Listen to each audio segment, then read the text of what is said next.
Assalamualaikum warahmatullahi wabarakatuh. Perkenalkan, nama saya Rafli Zidandrias Putra dari kelas PCKRE NIM 23105100186. Di sini saya akan menjelaskan tentang agama menjamin kebahagiaan. Jadi, mulai saya jelaskan. Makna dalam kebahagiaan Islam. Allah Subhanahu wa Ta'ala yang Maha Tahu dan Maha Adil telah menjelaskan makna kebahagiaan di dalam Al-Quran, bahwa kebahagiaan yang hakiki itu kuncinya adalah dengan bersyukur. Jadi kita harus bersyukur.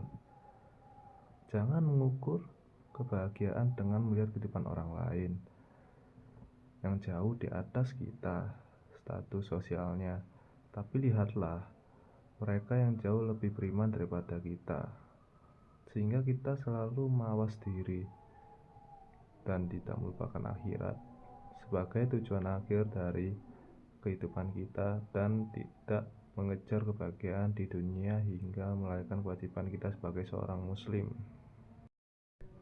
Konsep kebahagiaan menurut tokoh Islam.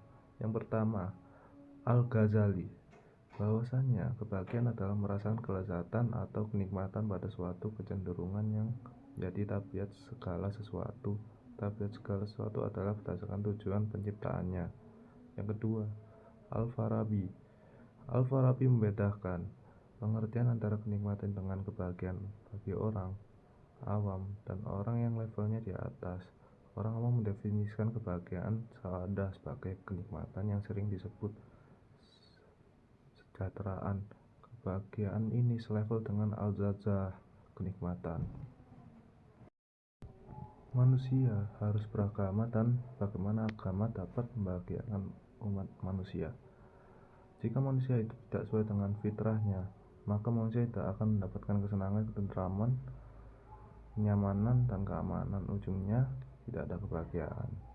Jadi hidup beragama itu adalah fitrah, dan karena itu manusia merasakan nikmat, nyaman, aman, dan tenang. Sedangkan apabila hidup tanpa agama, manusia akan mengalami ketidaktenangan, ketidaknyamanan, dan ketidaktentraman, yang pada ujungnya ia hidup dalam ketidakbahagiaan. Oleh karena itu, bahagia adalah menjalani hidup sesuai dengan fitrah yang diberikan Allah kepada manusia. Setiap orang harus berhati-hati bahwa tauhidullah yang merupakan satu-satunya jalan menuju kebahagiaan itu, menurut Said Hawa, dapat merusak dengan hal-hal sebagai berikut. Yang pertama, al-kibri, sombong. Yang kedua, sifat az-zuzum, kezaliman, dan sifat kebohongan. Yang ketiga, sikap al-ifsad, melakukan kerusakan. Yang keempat, sikap al-ghaflah, yang artinya lupa. Yang kelima, al-ijrom, berbuat dosa. Yang keenam, yang terakhir, sikap ragu menerima kebenaran. Mendeskripsikan esensi dan urgensi komitmen terhadap nilai-nilai tauhid untuk mencapai kebahagiaan. Nilai universal yang perlu ditanamkan dan dikembangkan menjadi roh kehidupan itu adalah yang pertama, al-amanah. Al-amanah artinya terpercaya. Kejujuran menyebabkan seseorang dipercaya. Karena dipercaya, maka ia menjadi manusia terpercaya. Yang kedua, al-adalah. Al-adalah secara etimologis artinya keadilan. Keadilan dalam perspektif Islam adalah adanya keseimbangan antara hak dan kewajiban. Yang ketiga adalah al-huriyah.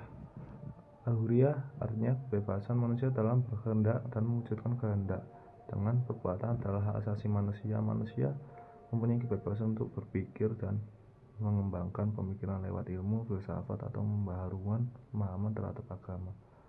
Kebebasan berpikir untuk itu merupakan sarana untuk melahirkan gagasan-gagasan yang besar untuk memajukan peradaban manusia. Peradaban yang maju tentu berawal dari gagasan-gagasan yang besar yang diwujudkan untuk dalam bingkai iptek. Di samping mempunyai kebebasan berpikir, manusia juga mempunyai kemerdekaan dalam berserikat politik dan menyampaikan aspirasinya melalui saluran yang benar secara hukum, kemerdekaan berserikat politik, dan berpartisipasi dalam organisasi yang diikuti merupakan ciri utama masyarakat madani. Jadi kesimpulannya adalah tujuan hidup manusia adalah sejahtera di dunia dan bahagia di akhirat. Dengan kata lain, dapat disebutkan bahagia di dunia dan bahagia di akhirat. Kebahagiaan yang diinginkan adalah kebahagiaan duniawi dan ukhrawi.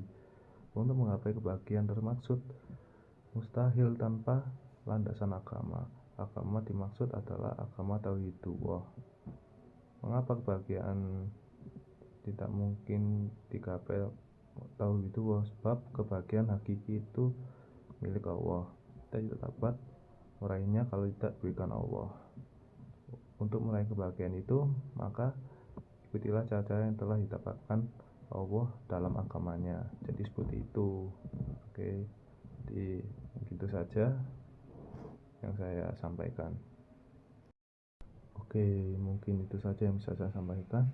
Terima kasih yang sudah menonton, dan kalau kalian suka mohon di like dan subscribe channelku.